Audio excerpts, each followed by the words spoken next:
Hey, fashionistas, welcome to The Secrets of Stylish Women. It's a podcast that I created. My name is Lauren Simmons. I'm a personal stylist and style strategist and podcaster. And The Secrets of Stylish Women is focused on mature women, so women 40 plus, creating a forum to provide style secrets and life secrets to help you step into this next phase of life in a stylish, vibrant, and fearless way. So we'll be talking about style secrets, but of course we'll be talking about life because you can't talk about style without talking about life. So I'm interested in hearing in what you would like for me to talk about. So send me an email at lauren@thefearlessfashionista.com or even comment below. Comment on this video and let me know what you would like for me to discuss. Sometimes I will have guests, fearless, fashionable guests who will share their perspective on style and life. So stay tuned. There's a lot of good stuff to come. So the title of this episode is R.I.P. Dr. Ruth and 3 Style Tips to Ignore. So why am I talking about Dr. Ruth? Dr. Ruth Westheimer, for those who may not know, was a sex therapist who gained fame in the 1980s for her radio show called Sexually Speaking. And at that time, I was a young girl. I was a young girl, preteen. And I remember listening on the radio. I used to have a small radio. My bed was very close to the floor, and I would have a radio next to me on the bed, and I would listen to Dr. Ruth on the radio. And even though I was very young, the content really resonated with me because Dr. Ruth presented information in a very factual way, calling sexual organs and sexual functions by their proper names. So I had language, and it also just gave me context. I mean, at that point, I was so young, having sex wasn't a thought in my mind. But just learning about my body in that way gave me some tools to think about sex as I got older. And, I think generally I have a generally sex healthy attitude towards sex, whatever that means. But I don't know. I just think that having Dr. Ruth's information and knowledge and just it just gave me a foundation for the framework actually for approaching my body and sexuality. So she had a huge impact on me psychologically. And I'm happy that, even though the content was probably a little too mature for me at that time in my life, I was able to comprehend it in a way that I think was helpful in my development. So, I'm sorry that she passed. I think she added a lot to the culture. And I just went to YouTube and looked at some of her interviews when she was on talk shows and, other programs. And, she was still in her well into her 80s when she was doing, radio interviews and being recognized for the work that she did. I know that she helped a lot of people. So what does that have to do with style? Maybe nothing, maybe something. I think it has a lot to do with style. When we think about women and sexual pleasure and sexual confidence and the conflicting ways that we are often portrayed. So having to fulfill the role of being, sexually desirable, but also, motherly and respectable. So, how the saying goes, what is it? Freak in the streets. Oh no, freak in the sheets. Ladylike in the streets. It wasn't a Freudian slip. Anyway, so having to wrestle with that, of course, is going to impact your style because, a lot of the messages that women get when it comes to how we look, it's based, a lot of it is based on, ideas about how women should look, should dress, should behave. And I think it causes a lot of confusion in terms of how we show up and how much we, embrace our bodies, how much we reveal and conceal. And there's a lot that goes into it. But, sexual confidence and style confidence intellectual confidence. Like, we have all of these different areas of our lives where being confident is important, in terms of how we show up, in those areas. So, you can be confident in one area, not the other. But I feel like the more confident you are in as many areas of your life, it allows you to be a more confident person overall. Not to say that all of your insecurities will be eradicated, no, but it'll for me. I'm thinking, and this is not based on any research, this is just my opinion. For me, of course, there are areas where I have strengths and areas that are not quite as strong.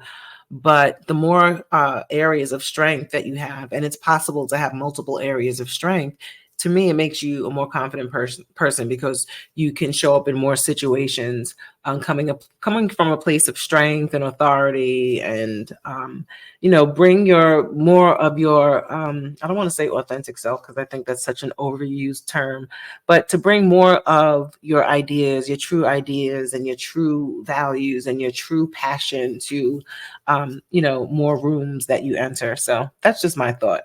And to me, being sexually confident as a woman is one of those areas that also helps contribute to other areas of your life. So that's the reason I'm talking about Dr. Ruth. And also, who doesn't want to talk about sex, right? Anyway, so we're not really going to talk about sex, but I just the topic in and of itself, I just think it's an important topic for women.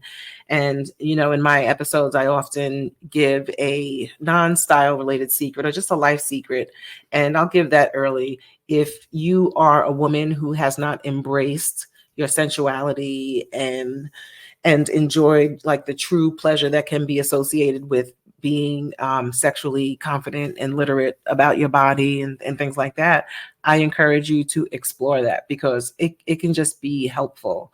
The more you know yourself, the better. So that's my life secret. Okay. So the other part of the title of this episode was 3 style tips to ignore. So contrary to popular belief, you can create your own unique style. And we're living in such an interesting time because you have the ability to create pretty much, excuse me, any style you like. Like there's no, I mean, there's still a lot of, I think, pressure society wise to conform and look like people around you. So when you think about our jobs, places of worship, the social functions, there is generally a uniform, even as, most of us dress to cover our bodies. And well, let me not say most of us, but many people dress because we have to get dressed, right? And then you can tell the difference between those who really love getting dressed and value their appearance. So as you think about personal style, and as you think about ways to stand out, it doesn't have to be a difficult thing. So I'm a personal stylist, and one common thing that I find among many of my clients is that women often look at their wardrobes in a very linear way. So in terms of what matches with this, what goes together, how you can accessorize with belts and shoes and handbags. And I want to dispel the style advice or myth that your belt, your shoes, and your handbag should match, because that's not the case. There's nothing wrong with that. Well, there may be, like in some cases, looking too matchy without a real strategy and intent about your look. It can be boring, expected. It doesn't necessarily evoke the most,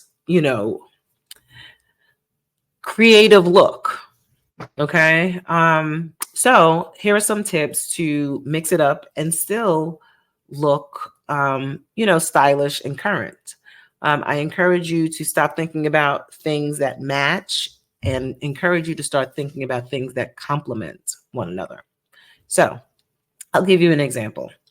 Your again, your shoes, belt, handbag don't have to match. Wear complementary pieces. So how about a black dress? We'll take a black dress because a black dress is something that many women likely have in their wardrobes, right?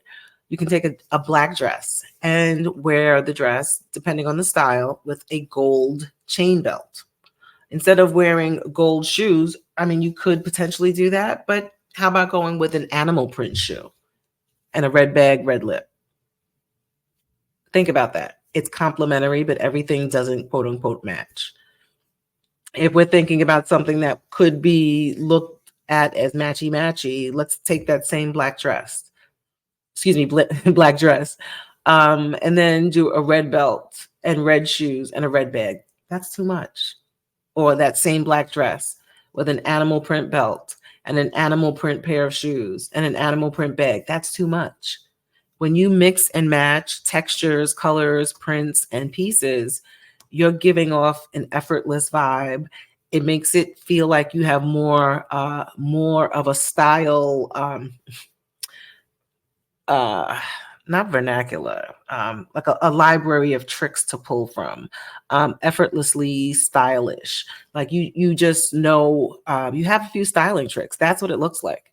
Um, People who look effortless, women who look effortless and chic are ones who do things that are a little bit unexpected.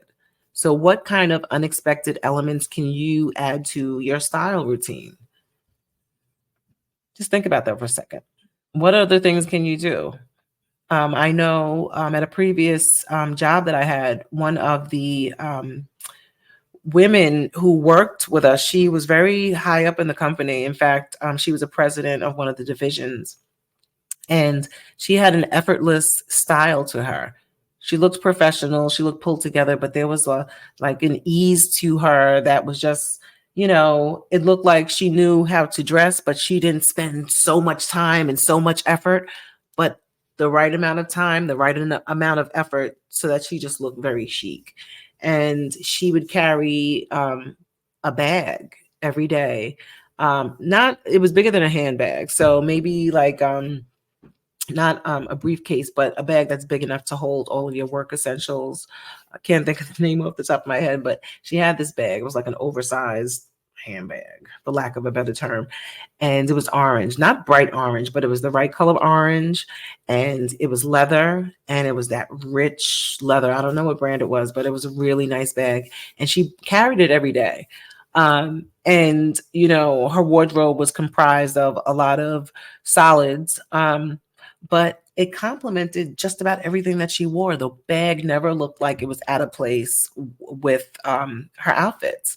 So thinking about adding pops of color or thinking about statement bags as neutrals. So that orange bag actually became a neutral because it worked really well with her color palette, her clothing, and even lifestyle.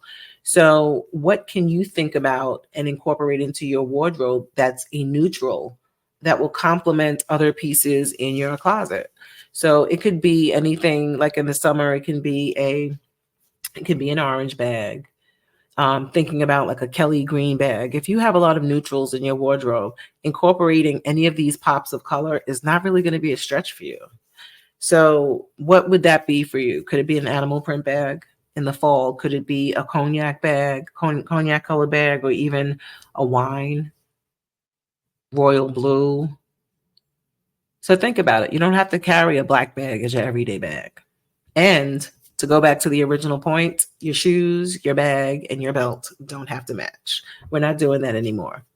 Now, maybe I'll do a segment one day on like how to go all in with color. Maybe we can address monochromatic dressing and how to go all in with prints and pattern mixing and textures.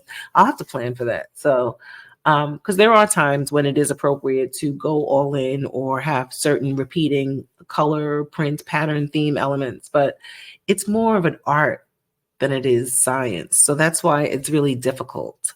I always say that great style is a combination of art and maybe science in some cases, because measurement, proportion, things like that. And then it's part feeling. Like there's part of it that you just can't give a rule. Like sometimes I'll put an outfit together And I'll just be inspired to pull something unrelated or unexpected into it, and it works really well. So I encourage you to um, think a little differently. Allow your mind to expand and think about style in a different way. What can I do a little bit differently to, mix things up a bit? Okay. What else do we have here? Oh, the second thing is you don't have to wait for special occasions to wear your nicer things, right? Right. You don't have to wait for special occasions to wear your nicer things. If you have a pair of diamond earrings that you save for special occasions, or a pretty necklace, or a ring, or even a pair of shoes or a handbag, you don't have to wear them every day, but take them out, put them in the rotation. What are you waiting for? Wearing some of your fancier pieces is not only going to look good, it's going to make you feel special. And why don't you want to feel special? Why don't you want to feel special? I want to feel special. How many occasions do you actually wear these special pieces to? They don't get a lot of play, so put them out in the rotation. What are you waiting for? I actually like being a little fancier or a little overdressed or just feeling a little better about myself. Those earrings that you got, that you only wear when you go out, when it's, a ball or a wedding or whatever. No, wear them. Wear them. You deserve to feel special on a regular basis. And it's going to make you feel better. It's going to make you look better, feel better. Like who doesn't want to look or feel better? So I encourage you to do that. Um, wear those nicer pieces. So that's the second thing. Like that, this whole notion that you have to wait for a special occasion, the way the world is going, we need more opportunities to celebrate ourselves and celebrate life being here. So put those earrings on, take out that special pair of shoes, wear that handbag, throw on a tulle skirt to go to the grocery store and run your errands. I'm always going to advocate for tulle, working that into your wardrobe, and wear those special pieces. And the third thing, let's see, the third thing is, oh, I know what it was. Actually, I think I'm gonna give you a bonus tip too. So the third thing, I had to look at my notes. This whole idea that you can't wear sequins in the daytime or sparkle in the daytime, I don't know where that started, but I do know that I have to eat crow, because I remember being at a previous job, and one of the women who worked there, she wore daytime sequins, and I remember kind of like, really, like, where does she think she's going? Why is she wearing sequins in the day? And now I've done a complete reversal in my way of thinking, and it kind of ties into number two, like, wear your nicer things. Some of your nicer things may include sparkle, but the reason I'm calling out sparkle and sequins specifically is because there's been a societal shift in terms of the fabrics and textures that are being incorporated into everyday clothing. So you're likely to find more sequins pieces that aren't the traditional black or gold, or, for ultra dressy affairs. Like, you can find sequins incorporated into t-shirts and pants too, all kinds of things. And you can incorporate those pieces into your everyday life. So if you don't want to go with something that's super, super flashy, consider sequins in a lighter color. So something neutral. So the neutral color will kind of, take it down a notch. And then the sparkle will be just enough to give you some, subtle sparkle. Or you can consider clear sequins on top of, a neutral color. Those types of pieces are available. Or just wear it. If you don't want to wear something that's super flashy or super bright, like I said, opt for the neutral colors, go for clear sequins, or choose a really flashy piece and then have the backdrop of your outfit be something that's pretty straightforward. So for example, maybe you want to do like a skirt and a top in a neutral color and have a sparkle like the sparkle of a sequins handbag. Oh my god, I'm getting tongue tied here. Let me get a sip of water.